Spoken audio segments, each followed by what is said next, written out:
NEET मामले से जुड़ी इस वक्त की बड़ी खबर, सीबीआई जांच की अर्जी खारिज नहीं। सुप्रीम कोर्ट ने स्पष्ट किया, एनटीए की ट्रांसफर पिटीशन पर सुप्रीम कोर्ट का नोटिस। सुप्रीम कोर्ट में सीबीआई जांच पर लंबी बहस चली। नीट विवाद पर 8 जुलाई को अगली सुनवाई होनी है। जैसा कि आपको मालूम है कि ग्रेस मार्क्स को लेकर अब जिस तरीके से पूरा विवाद आया है, इसमें नीट मामले से जुड़ी ये बड़ी जानकारी है कि सीबीआई जांच की अर्जी खारिज नहीं होगी और सुप्रीम कोर्ट ने स्पष्ट कर दिया है।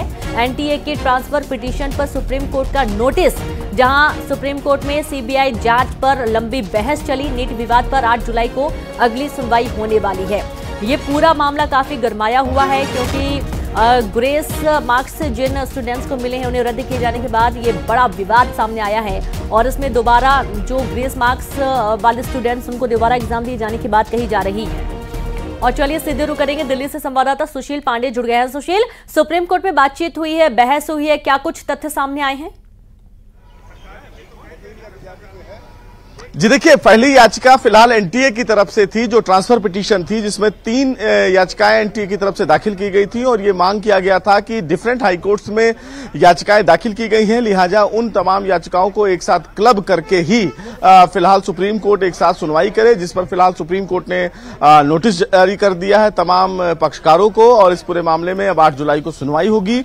और जो याचिकाएं दाखिल की गई थी, जिसमें पेपर लीक का मुद्दा था, जो सेंटर मैनिपुलेशन है उसका मुद्दा था और साथ ही साथ सीबीआई इंक्वायरी का मुद्दा था, तो इन तमाम पहलुओं पर भी सुप्रीम कोर्ट ने नोटिस जारी किया है और मुख्य याचिका के साथ तमाम याचिकाओं को जोड़ दिया है। चूंकि इस पूरे मामले में याचिकाकर्ताओं के वकील की तरफ से कहा गया कि इस पूरे मामले में सीबीआई जांच की आदेश दिए जाएं, लेकिन सुप्रीम कोर्ट ने कहा कि हम बिना दूसरे पक्ष को सुने ऐसे आदेश जारी नहीं कर सकते हैं, लेकिन आपकी याचिका हम पेंडिंग जरूर रखेंगे, क्योंकि याचिकाकर्ताओं के द्वारा ये कहा गया कि कुछ ऐसे सेंटर्स हैं जिनका मैनिपुलेशन हुआ है, कुछ जगह पर पेपर लीक की घटनाएं हुई हैं जिस पर एफआईआर भी दर्ज हुआ है। सुप्रीम कोर्ट ने कहा इन तमाम पहलुओं पर हम 8 जुलाई को विचार करेंगे और इसीलिए सीबीआई जांच के जो आदेश की याचिका थी उसको फिलहाल सुप्रीम कोर्ट ने पेंडिंग रखा है और तमाम जो याचिकाएं नीट को लेकर दाखिल की गई हैं उन तमाम याचिकाओं पर अब 8 जुलाई को विस्तृत सुनवाई होगी, जिसमें तमाम पहलू देखे जाएंगे, चाहे वो पेपर लीक का मुद्दा हो, चाहे वो सीबीआई जांच का मुद्दा हो, चाहे वो ट्रांसफर पिटीशन का मुद्दा हो। तो ये तमाम पहलू है जो उस पर फिलहाल अब सुप्रीम कोर्ट एक साथ 8 जुलाई को सुनवाई करेगा। अब देखना बेहद अहम होगा कि 8 जुलाई को इस पूरे मामले में एनटीए की तरफ से क्या जवाब दाखिल किया जाता है और साथ ही साथ पेपर लीक जैसे मुद्दों को लेकर ही सुप्रीम कोर्ट इस पूरे मामले में है। नीट एग्जाम यानी कि सुशील, यहाँ पर अगर किसी भी तरीके से सेंटर्स में मैनिपुलेशन हुआ है, पेपर लीक हुआ है, तो जाहिर सी बात है जिन बच्चों ने बहुत लंबे समय तक तैयारी की है और उन्होंने एग्जाम दिया, उसके बाद अगर ये पेपर रद्द होने के बाद उनको दोबारा एग्जाम की बात कही जा रही है, तो जाहिर सी बात है वक्त तो बर्बाद हुआ ही। दोबारा से तैयारी करने में जो मेहनत लगेगी, जो वक्त लगेगा, उसमें भी जरूरी नहीं कितने सारे उतार चढ़ाव के बीच में सारे बच्चे जिन्होंने नीट ग्रेस पे जो बताया जा रहा था कि ग्रेस मार्क्स हैं उन्हें रद्द किए जाने का जो पूरा मामला है, जाहिर सी बात है कि उन्होंने स्टूडेंट्स के लिए बहुत बड़ी समस्या है, जिन्होंने याचिका भी लगाई है और अब एनटीए इस पर आगे भी आ रहा है। ट्रांसफर पिटीशन पर सुप्रीम कोर्ट ने हालांकि स्पष्ट कर दिया है। सीबीआई जांच की मांग को लेकर क्या कुछ कहना है? जी देखिए, ये तय है कि आने वाले दिनों में उतार चढ़ाव है और इसी उहापोह में तमाम जो छात्र हैं वो सड़कों पर हैं। सबसे बड़ा सवाल ये है कि जिस तरह से एलिगेशंस लगाए जा रहे हैं नीट के मामले में, वो कहीं ना कहीं सवाल खड़ा कर रहा है एनटीए पर, क्योंकि पेपर लीक ऐसे मुद्दे हों या चाहे सेंटर मैनिपुलेशन का मुद्दा हो, ये अपने आप में बहुत गंभीर मुद्दा है और सुप्रीम कोर्ट का ही 2018 का एक आदेश है जिसमें यह कहा गया था कि किसी भी जो प्रतियोगी परीक्षाएं होती हैं, अगर उसमें यह पाया जाता है कि एक भी छात्र का हित अगर प्रभावित हो रहा है तो वो पूरी परीक्षा सिरे से खारिज की जाएगी, रद्द की जाएगी। तो निश्चित रूप से सुप्रीम कोर्ट का पुराना आदेश है और सुप्रीम कोर्ट के दरवाजे अभी खुले हैं, तो ये कह देना कि इस पूरे मामले में 1563 छात्रों को ग्रेस मार्क दे दिया गया और इस समस्या का समाधान हो गया, ऐसा लगता नहीं है, क्योंकि जब एक विवाद शुरू होता है तो उस विवाद के कई दरवाजे खुलते हैं, जिसमें पेपर लीक का मुद्दा हो, काउंसलिंग का मुद्दा हो, सेंटर मैनिपुलेशन का मुद्दा हो, अंकों में किसी भी प्रकार प्रकार की हेरफेर का मुद्दा हो, ये तमाम पहलू अब सुप्रीम कोर्ट के समक्ष आ गए हैं। और अगर इससे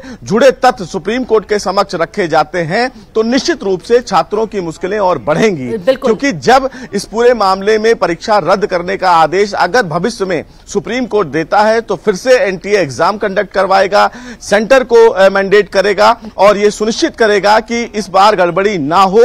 और ऐसे में तमाम छात्र मानसिक रूप से जो परेशान हैं वो कहीं ना कहीं उनकी तैयारी पर असर जरूर देखने को मिलेगा, क्योंकि तमाम छात्र फिलहाल सुप्रीम कोर्ट के फैसले से अभी जो आगे कैसी स्थितियां बनेंगी उसका भी कोई अंदाजा नहीं है सुशील, क्योंकि अभी वो स्टूडेंट सड़कों पर हैं जिनके मार्क्स रद्द किए गए हैं, ग्रेस पे जो ग्रेस मार्क्स हैं अभी वो सड़कों पर हैं। एक बड़ी संख्या है नेट स्टूडेंट्स की जिन्होंने अगर क्वालिफाई कर भी लिया है तो जाहिर सी बात है अगर दोबारा उनको एग्जाम देने के लिए कहा जाएगा तो वो भी अपना पक्ष रखेंगे। हो सकता है कि विवाद और ज्यादा भी बढ़ेगा, अभी कुछ भी कहना थोड़ा मुश्किल है। बहुत शुक्रिया आपका, आप लगातार नजर बना के रखें, आगे भी आपसे जानकारी लेते रहेंगे। बहुत शुक्रिया सुशील आपका। और अब आगे बढ़ेंगे जहां पर खरगोन से खबर मिल रही है, पंचर बनवाने के विवाद में मारपीट हो गई है, 15 से ज्यादा लोग घायल हुए हैं, अस्पताल में भर्ती किए गए हैं। मछल गांव से झिरन्या सगाई में आए थे आरोपी, मारपीट के बाद आरोपी मौके से फरार हुए। आरोपी की तलाश में जुटी चैनपुर पुलिस। चैनपुर थाना क्षेत्र के टेड़ गांव की ये पूरी घटना बताई गई है। बड़ी खबर आपको दे रहे हैं खरगोन से, और ये तस्वीरें आप देखिए जहां पंचर बनवाने को लेकर विवाद इतना ज्यादा बढ़ गया कि दो पक्ष आपस में भिड़ गया और मारपीट के बाद आरोपी मौके से फरार हो गया। जोरदार मारपीट की गई, आरोपियों की तलाश में पुलिस जुट गई है। चैनपुर पुलिस मामले की जांच में जुट गई है और इस दौरान इलाके में काफी हंगामे के आसार बन गए हैं। विवाद में मारपीट हो गई और मारपीट में गंभीर रूप से घायल भी हुए हैं पीड़ित पक्ष। 15 से ज्यादा लोग घायल बताए जा रहे हैं, अस्पताल में भर्ती किए गए हैं। और मछल गांव से झिरन्या सगाई में आए हुए थे आरोपी और इसी दौरान ये पूरा विवाद हुआ पंचर बनवाने को लेकर और मारपीट की घटना को अंजाम दिया गया।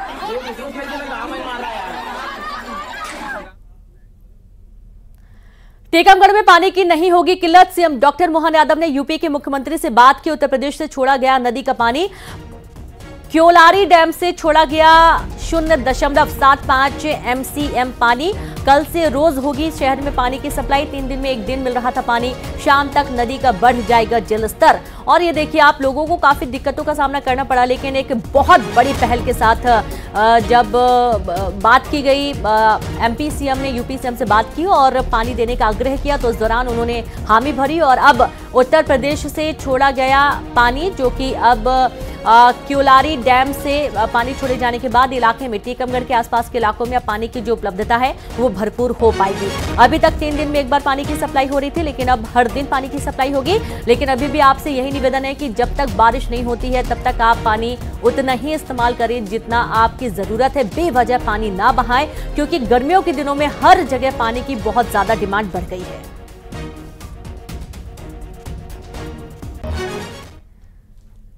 और अब खबर विदिशा से, जहां कलेक्ट्रेट में हंगामा हुआ। आशा उषा कार्यकर्ताओं के प्रदर्शन के दौरान जबरदस्त हंगामा हुआ। प्रदर्शन के दौरान कार्यकर्ताओं पर भड़के सीएमएचओ, ज्ञापन देने के दौरान जिलाध्यक्ष की बिगड़ी तबीयत, कलेक्टर ने संभाला मोर्चा, महिला कर्मी अस्पताल में भर्ती की गई। बढ़े हुए मांगे को लेकर हो रहा था प्रदर्शन। बड़ी खबर आपको दे रहे हैं विदिशा से, जहां कलेक्ट्रेट में जबरदस्त हंगामा हुआ। आशा उषा कार्यकर्ताओं के प्रदर्शन के दौरान यहां पर हंगामा हुआ है, जहां प्रदर्शन के दौरान कार्यकर्ताओं पर भड़के सीएमएचओ, ज्ञापन देने के दौरान जिलाध्यक्ष की बिगड़ी तबीयत, कलेक्टर ने मोर्चा संभाला, महिला कर्मी अस्पताल में भर्ती की गई। बढ़े हुए मानदेय को लेकर हो रहा था प्रदर्शन।